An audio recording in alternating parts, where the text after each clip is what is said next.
এই জবানের হেফাজত করার ক্ষেত্রে আমাদের সর্বপ্রথম যে কথা বলা দরকার সেটা হচ্ছে কোন কথা? বলেন, ধরে বলেন, কি কথা? সত্য কথা। এবার মজার বিষয় সেটা হচ্ছে এই সত্য কথা বলা ক্ষেত্রে দুটি বিষয়, দুইটা ধারণা। কয়টা? দুইটা ধারণা। সেটা হচ্ছে সত্য বলার ক্ষেত্রে সত্যকে সত্য বলে বজ্রকণ্ঠে তাকে প্রকাশ করতে হবে। এক্ষেত্রে যেটা সেটা হচ্ছে সৎ কাজের আদেশ করতে হবে এবং অসৎ কাজের নিষেধ করতে হবে। হককে হক বলতে হবে, না হককে না হক বলতে হবে। যেটা ভালো সেটাকে ভালো বলতে হবে, যেটা খারাপ সেটাকে খারাপ হিসেবেই কি করতে হবে? বলতে হবে। চাই সেটা আমার পিতার ক্ষেত্রে হোক, চাই সেটা আমার সন্তানের ক্ষেত্রে হোক, চাই সেটা আমার নিজের ক্ষেত্রে হোক। সম্মানিত উপস্থিতি, এই কথাগুলো একটু এখন ভাবেন। এই যে বললাম যে সত্য বলার ব্যাপারে কোনো কার্পণ্যতা করা যাবে না, এটা সাধারণ কথা, কিন্তু এই কাজটা সব থেকে খেয়ানত হয় কাদের দ্বারা জানেন? সত্যকে মিথ্যা বলা, মিথ্যাকে সত্য বলা, হককে না হক বলা, না হককে হক বলা, এটা সব থেকে বড় খেয়ানত হয় কার দ্বারা জানেন? ওই যে বললাম না মজার বিষয়, আমার মতন ইমামের দ্বারা।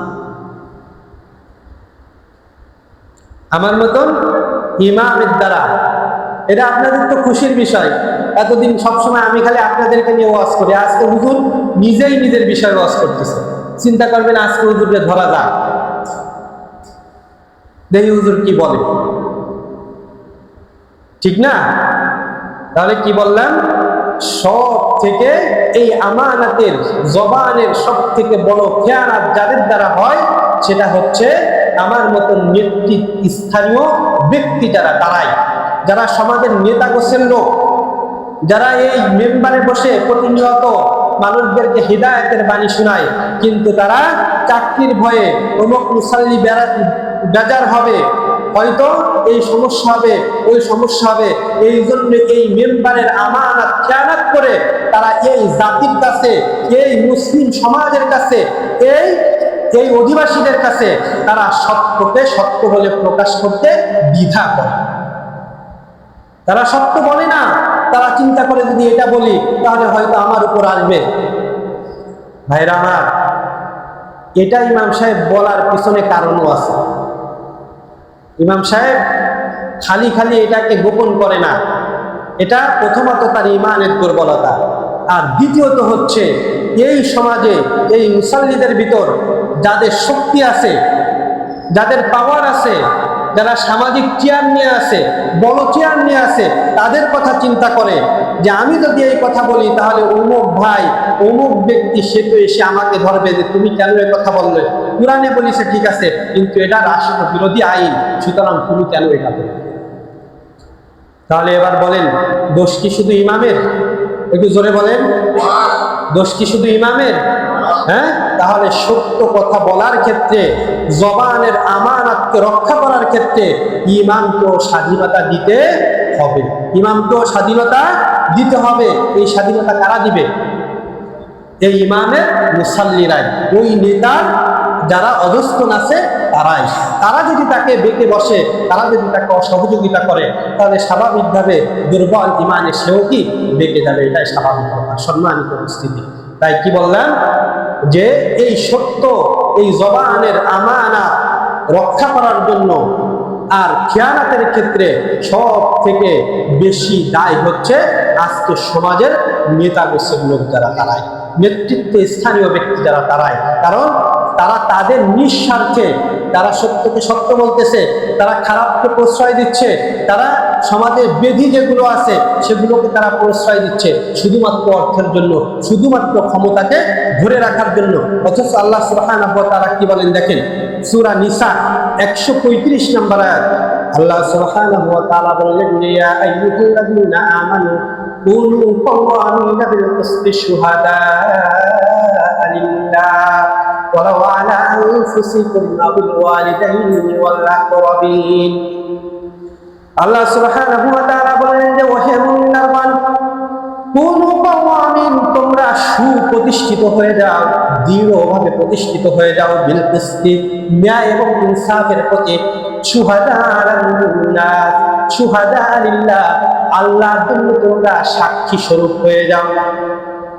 আল্লাহ তাআলা মুমিনদেরকে ডেকে বললেন যে তোমরা সৎ প্রতিষ্ঠার জন্য, ন্যায় এবং ইনসাফের ক্ষেত্রে, সত্য কথা বলার জন্য, তা'মুরুনা বিল মা'রুফ ওয়া তানহাউনা আনিল মুনকার, সৎ কাজের আদেশ করার ক্ষেত্রে, অসৎ কাজের নিষেধ করার ক্ষেত্রে, তোমাদের জবানকে হেফাজত করার ক্ষেত্রে, তোমাদের জিহ্বার আমানত রক্ষা করার ক্ষেত্রে তোমরা সুপ্রতিষ্ঠিত হয়ে যাও আল্লাহর জন্য সাক্ষী স্বরূপ। কে বললেন এ কথা? বলেন, কে বললেন? আল্লাহ তাআলা। এবার আল্লাহ তাআলা এই কথাটা বললেন, বলার পর আল্লাহ জানেন যে এর ব্যতয় কোথায় হবে, এর খিয়ানত কোথায় হবে। আল্লাহ সুবহানাহু ওয়া তাআলা এই আয়াতের পরে বলে দিলেন যে কুনু কওয়ামিন বিল কিসতি শুহাদা লিল্লাহি ওয়ালাউ আলা আনফুসিকুম, যদিও এই সাক্ষী, যদিও এই দৃঢ় প্রতিষ্ঠিত বিষয়, যদিও তোমার বিরুদ্ধে যায়, তারপরেও তুমি ইনসাফ প্রতিষ্ঠিত করো। কি বললেন? যদি তোমার বিপক্ষেও যায়, ওয়ালাউ আলা আনফুসিকুম, যদিও তোমার নফসের বিরুদ্ধে যায়, যদিও তোমার নিজের বিরুদ্ধে যায়, নিজের কোনো আত্মতৃপ্তির বিরুদ্ধে যায়, নিজের কোনো খায়সাতের বিরুদ্ধে যায়, তারপরেও তোমরা সত্যকে সত্য বলার ক্ষেত্রে, সত্যকে প্রতিষ্ঠা করার ক্ষেত্রে তোমরা আল্লাহর জন্য কি হয়ে যায়? সুপ্রতিষ্ঠিত হয়ে যায়। এবার বলেন তো, এই বিষয়টা আমাদের সমাজে খুব বেশি খেয়ানত হয় নাকি অল্প খেয়ানত হয়? সবাই বলেন না, কেমন খেয়ানত হয়? খুব বেশি খেয়ানত হয়। আমি চুরি করলে ওটা দোষ না, কিন্তু অন্য কেউ যদি চুরি করে তাহলে ওইটা দোষ। আমি গরিবের টাকা মাইরে খাচ্ছি, আমি বাজেট থেকে নিয়ে নিচ্ছি, আমি ভুল ভাউচার করতেছি, এগুলোই কোনো দোষ নাই।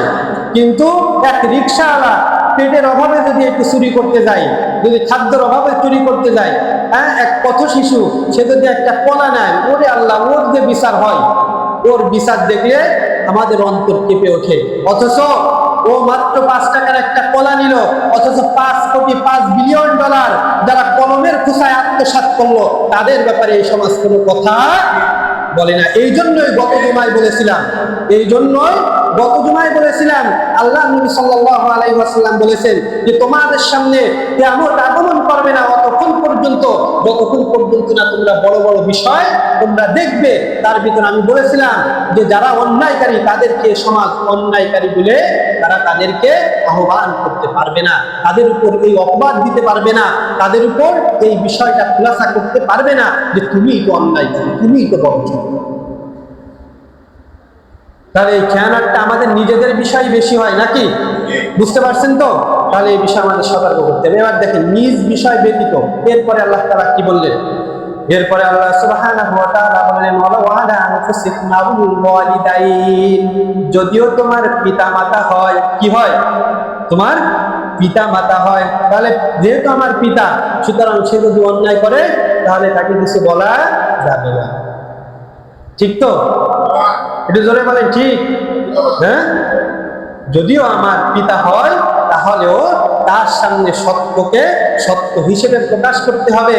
তার বিরুদ্ধে যদি আমাকে কথা বলতে হয় তাহলে কথা বলতে হবে, যদি তাকে সৎ কাজের আদেশ দিতে হয় তাও দিতে হবে, যদি তার বিরুদ্ধে আমার যদি কোনো ব্যবস্থা গ্রহণ করা লাগে তাও আমাকে করতে হবে।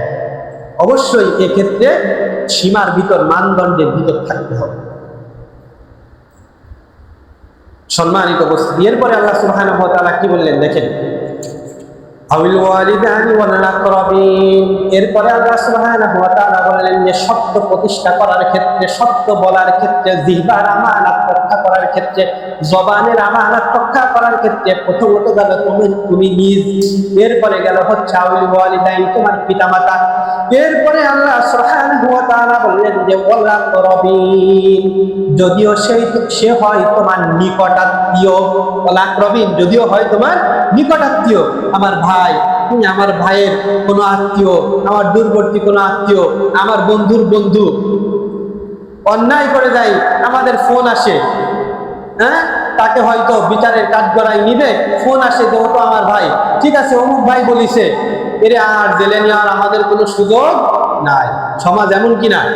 হ্যাঁ, সমাজ এমন না? তারা নির্দ্বিধায় নির্বিচারে তারা খালাস পেয়ে যায়, হয় কিনা? হ্যাঁ, এই জন্যই তো আজকে এই সমাজের এত পদস্খলন, এই জন্যই আজকে এই সমাজের এত পদস্খলন। আমরা আজকে সত্যকে সত্য বলতে পারছি না, আমরা আজকে মিথ্যাকে মিথ্যা বলতে পারছি না, আমরা সত্যদের আদেশ দিতে পারছি না, আমরা অসত্যদের নিষেধ করতে পারতেছি না। আর না পারার কারণে আজকে সমাজ এমন অবস্থায় পৌঁছেছে। সম্মানিত উপস্থিতি, এরপরে আল্লাহ সুবহানাহু ওয়া তাআলা বলেন যে ইয়াকুন গানিয়ান আও ফাকিরা, যদি ওই ব্যক্তি ধনী হয় অথবা গরিব হয়, সব কিছু আল্লাহ তাআলা বলে দিয়েছেন। তুমি সত্যকে সত্য বলে প্রকাশ করো, যদি ওই ব্যক্তি কি হয়, গরিব অথবা ফাকিরান আও গানিয়ান, ফকির হয় অথবা ধনী হয়, গুণী হয়, তারপরেও তার সামনে কি করো, তুমি সত্যকে গোপন করো না। সম্মানিত উপস্থিতি, এই আয়াতে কারিমা তিলাওয়াত করার অন্যতম কি ওয়ার্ড ছিল হচ্ছে, আজকে সমাজে এই জবানের খেয়ানত সব থেকে বেশি কাদের দ্বারা হয়? একটু বলেন, কাদের দ্বারা হয়? নেতৃত্ব স্থানীয় ব্যক্তিদের দ্বারা, আমার মতন এই ইমামের দ্বারা, আমাদের মতন এই আলেমদের দ্বারা। তারা দুই মুঠো রুটির দ্বারা 200 টাকার জন্য, 2000 টাকার জন্য, একটা পদের জন্য তারা সমাজে মিথ্যা কথাই শুধু না, আল্লাহর সাথে শিরিক হয় এমন বিষয়গুলো তাদের দ্বারা সাব্যস্ত করতেছে হালাল ভাষা। তাহলে এটা কি জবানের হেফাজত হলো? একটু বলেন, জোরে বলেন, এটা কি জবানের হেফাজত হলো? হ্যাঁ, তাহলে সর্বপ্রথম বলেছি কাদের কথা? নেতৃত্ব স্থানীয় ব্যক্তি। আর সর্বশেষ বলেছি কাদের? গনিয়ান আও ফাকিরান, অর্থাৎ দারিদ্র শ্রেণী যারা, যাদের কি অসহায়, যাদের শক্তি সামর্থ্য নাই, তাদের থেকেও এমন বিষয়গুলো ঘটে। এই জন্য আল্লাহ তাআলা যারা সর্বপ্রথম এই অন্যায় বেশি করে তাদের কথা আগে বলেছে, আর যাদের দ্বারা এই অন্যায় কম হয় তাদের কথা সর্বশেষ বলেছে। এই আয়াতে আরো অনেকগুলো বিষয় ছিল। সম্মানিত উপস্থিতি, দেখেন এখন আমরা যদি এইগুলো করি তাহলে কি হবে? আমরা নেতৃত্ব স্থানীয় ব্যক্তি যারা আছি বা যে অবস্থান কি হোক না কেন, যদি আমরা জবানের হেফাজত না করি, সত্যকে সত্য বলে যদি আমরা না বলি, তাহলে আমাদের কি হবে? দেখেন